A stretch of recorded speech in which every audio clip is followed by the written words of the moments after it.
कौल या संदर्भात मी जयंतराव पाटील, बाळासाहेब थोरात, अनिल देसाई होते सोबत आमच्या, आम्ही सगळे बसलो आणि सीट टू सीट असेसमेंट केल्यावरती असं लक्षात आलं की 160 जागा आम्ही सहज जिंकतो महाविकास आघाडीने. 160 जागा जर आम्ही जिंकतो, हे सर्व कोणी आणि कसे केले? हे काय कुठले एक्झिट पोल, कुठल्या तरी कंपन्या येतात एक्झिट पोल करतात, आमचा विश्वास नाही. आम्ही 26 तारखेला सरकार बनवतो. ज्या प्रकारे काल बैठक झाली, असं कळतं की काही अपक्ष जे बंडखोर आहेत त्यांना सुद्धा संपर्क साधण्याचा प्रयत्न जिंकून देऊ शकते किंवा नाही. बघा, की सरकार अधिक मजबूत करायचं असेल तर जिथे सत्ता असते तिथे अपक्ष येतात किंवा लहान पक्ष येतात. पण आमच्याबरोबर शेतकरी कामगार पक्षाचे आमदार येतील, आमच्याबरोबर समाजवादी पार्टीचे आमदार येतील, आमच्याबरोबर डावे पक्ष आहेत कम्युनिस्ट,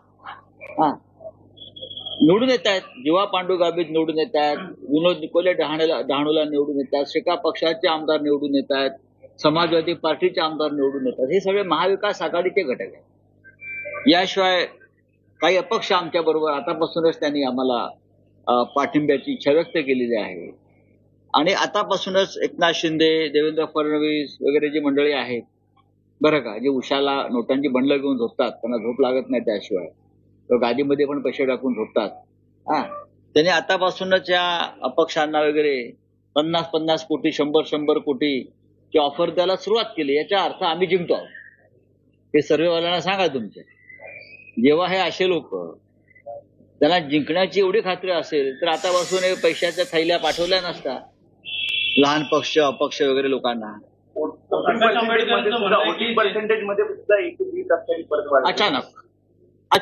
अचानक वाढ होते, कुठे 4% होते, काही राज्यामध्ये हरियाणामध्ये 6% वाढ झाली, लोकसभेलाही झालं. हा काय खेळ आहे? निवडणूक आयोगाने समजून आम्हाला एकदा सांगायला पाहिजे, आम्हाला त्यांनी मार्गदर्शन केलं पाहिजे की अचानक 2-4% कसे वाढतात आणि मग 2-4%च्या आधारावर भाजपच्या जागा कशा वाढतात.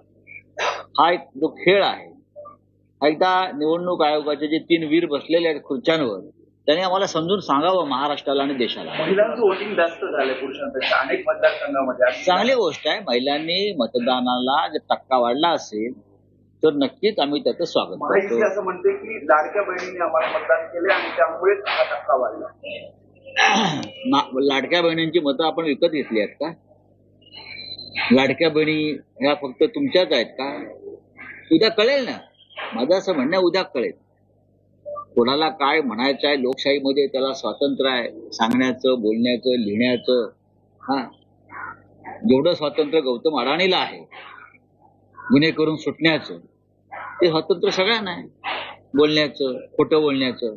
सरकार घेता येईल त्याच्यासोबत प्रकाश आंबेडकर जायला तुम्ही म्हणणार का त्यांना? बघा, प्रकाश आंबेडकर हे एक लोकशाही मानणारे नेते आहेत.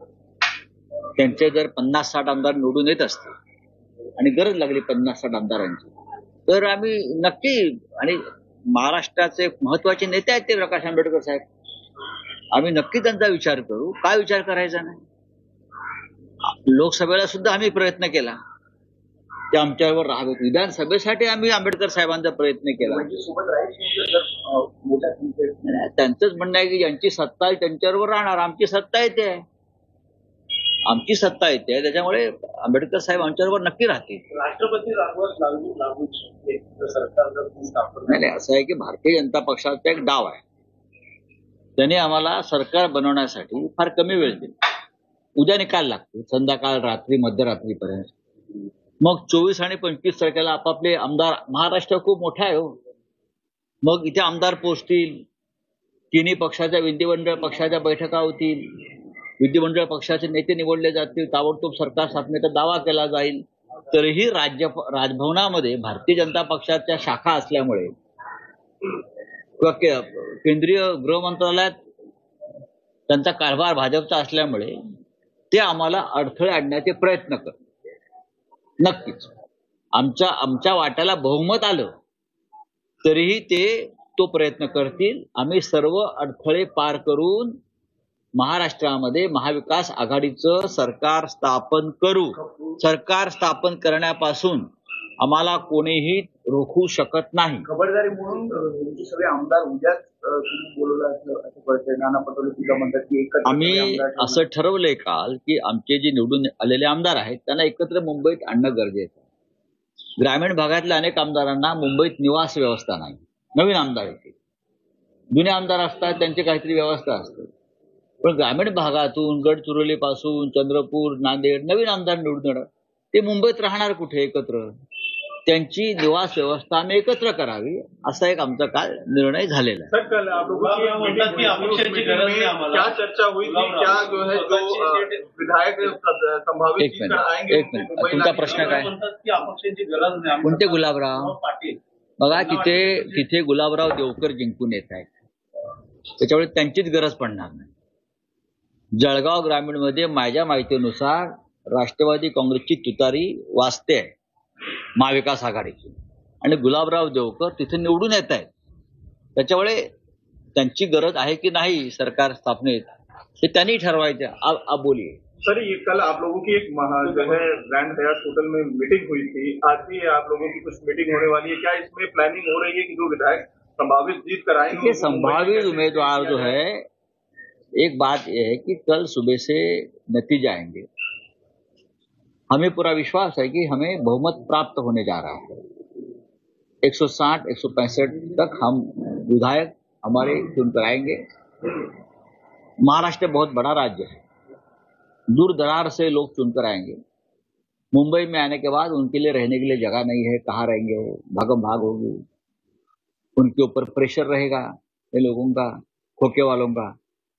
तो सबकी रहने की व्यवस्था एक होटल में एक जगह पर करने की योजना हम बना रहे हैं. सर एक सवाल, दो सवाल हैं बेसिकली. पहला तो ये कि कल जब रिजल्ट आ जाए तब शरद पवार की भूमिका आप कितनी अहम देखते हैं एमपी के लिहाज से? बात ऐसी है, भूमिका शरद पवार साहब की तो रहेगी, कांग्रेस पार्टी की रहेगी और उद्धव ठाकरे साहब की भी रहेगी ना. ये महाविकास आघाड़ी है और हमारे साथ जो छोटे छोटे दल हमारे साथी है, जैसे कि समाजवादी पार्टी के लोग चुनकर आ रहे हैं,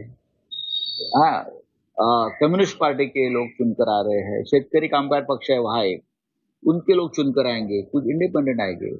लेकिन हमारा बहुमत जो है महाविकास आघाड़ी का वो पूरा बहुमत रहेगा. तो सब एक साथ बैठकर कल निर्णय लेंगे. प्रकाश अम्बेडकर की उसमें कहीं कोई जगह होगी, क्योंकि उन्होंने ट्वीट करके कह दिया है कि वो सत्ता जिसकी रहेगी उसके साथ. अच्छी बात है, अगर बीजेपी की रहेगी तो बीजेपी के साथ जाएगी, क्या ये नहीं कहा? बात रहे ऐसी है, सत्ता हमारी आ रही है, हमारी सत्ता आ रही है महाराष्ट्र में, और हमें सरकार बनाने से कोई रोक नहीं सकता. डॉक्टर सवाल आपसे ये है, निर्दलीय और बागी उम्मीदवार, ये दो अलग अलग कैटेगरी हैं, इनके लिए आपकी क्या योजना है? सबसे पहले मैं ये कहूंगा कि हमारे 3 पार्टी के 160 लोग चुनकर आ रहे हैं. 160 कांग्रेस, शरद पवार साहब के एनसीपी और उद्धव ठाकरे के नेतृत्व वाली शिवसेना और हमारे छोटे छोटे घटक दल, उनके 160 विधायक हमारे चुनकर आने के बाद में हम विचार करेंगे ना अभी. लेकिन हमारा सबके साथ संपर्क है. मैं किसी को बागी नहीं मानता हूं. चुनाव लड़ना सबका अधिकार है, कोई बागी नहीं है. चुनाव लड़ना सबका अधिकार है. कोई इंडिपेंडेंट लड़ता है, कोई छोटे छोटे दल का सहारा लेकर लड़ते हैं. जो लोग मजबूत स्थिति में है वो सभी के साथ हमारा डायलॉग चल रहा है. मुख्यमंत्री के चेहरे को लेकर कहीं कोई चर्चा हो रही है सर? जो आप लोगों ने कल बैठक की उसमें कहीं कोई चर्चा हुई चेहरे को लेकर? क्योंकि कांग्रेस की तरफ से सबसे ज्यादा सीटें उनकी हैं और जीत का दावा किया जा रहा है, सबसे ज्यादा नंबर उनके आएंगे, और जो फॉर्मूला आप लोगों की तरफ से किया गया था जिसकी जितनी ज्यादा, ऐसा कोई फॉर्मूला अब तक बना नहीं था और ना बनेगा. सब मिलकर नेता चुनेंगे, मुख्यमंत्री पद का नेता चुनेंगे, सब मिलकर बैठेंगे. कोई फॉर्मूले के बारे में अब तक चर्चा नहीं हुई है. हयात हॉटेलमधली बैठक पार पडल्यानंतर तुम्ही जयंत पाटील आणि बाळासाहेब थोरात एकाच गाडीतून जातो ना आम्ही. गाडीचं स्टेअरिंग जयंत पाटील, आमची महाविकास आघाडी ही एकत्रच प्रवास करते गेल्या 3 वर्षापासून. आपण पाहिला 3-4 वर्षापासून महाविकास आघाडी ही स्वबळावर सत्तेवर येते आणि जे गाडीत बसले होते त्यातला प्रत्येक जण निष्णात ड्रायव्हर आहे, सारथी आहे. आता त्या गाडीमध्ये अजून कोणी बसणार आहे का ते आता उद्या कळेल तुम्हाला. बारामतीत राऊतचं आहे हे सूचक आहे का की जयंत पाटलांच्या हाती स्टेअरिंग होते? हे सूचक कसं आहे, ते उत्तम ड्रायव्हर आहेत, त्यांना उत्तम वाहन चालवता येतं, हा माझा अनुभव आहे. आणि काही लोकांना ड्रायव्हिंग हे त्यांचं पॅशन असतं. अनेक लोक नेते आहेत ते स्वतः ड्रायव्हिंग पण राऊत साहेब, जर जयंत पाटील हे उत्तम वाहन चालवत असतील तर ते उत्तम राज्यही चालवू शकतात का नाही चालवू शकणार ते राज्य उत्तम? महाराष्ट्रामध्ये महाविकास आघाडीमध्ये एकापेक्षा एक उत्तम. उद्धव ठाकरे यांना सरकार चालवायचा अनुभव नव्हता, त्यांच्या इतकं उत्तम सरकार कोणीच चालवलं नाही महाराष्ट्रामध्ये. म्हणून तर आम्ही म्हणतो ना की त्यांच्या नेतृत्वाखाली आम्ही सरकार बनवण्याचा प्रयत्न करू म्हणून. तो सर ये माना जाए कि आपकी तरफ से उद्धव ठाकरे के लिए जैसा ठीक आहे, आप अगर मगर की बात नव्हती. मुख्यमंत्रीबाबत चर्चा झाली नाहीये, संजय राऊत काही बोलतात असं कोण म्हणताय? नाना पटोले म्हणतात. पण मी कुठे म्हणालो चर्चा झाली म्हणून? मी कोण? नाना पटोले. पण मी असं म्हणालो का चर्चा झाली मुख्यमंत्री पदावर? आम्ही म्हणालो की सरकार स्थापनेबाबत आमची चर्चा झालेली आहे. ते काय म्हणतात त्याच्यावरती मला उलट तपासणी घेऊ नका. सॉरी. आणखी एक विषय आहे महाविकास आघाडीतला. दक्षिण सोलापूर मधला जो वाद आहे तो इतका चिघळला आहे की एकमेकांची गाडी फोडणं, घरं फोडणं इथपर्यंत भाषा गेलेली आहे. नाही, त्याच्याविषयी माझ्याकडे काही माहिती नाही. दक्षिण सोलापूरची जागा ही शिवसेनेला अधिकृतपणे सुटल्यावर तिथे अधिकृत उमेदवाराचं जे आहेत महाविकास आघाडीचे त्यांचं सगळ्यांनी काम करणं अपेक्षित होतं.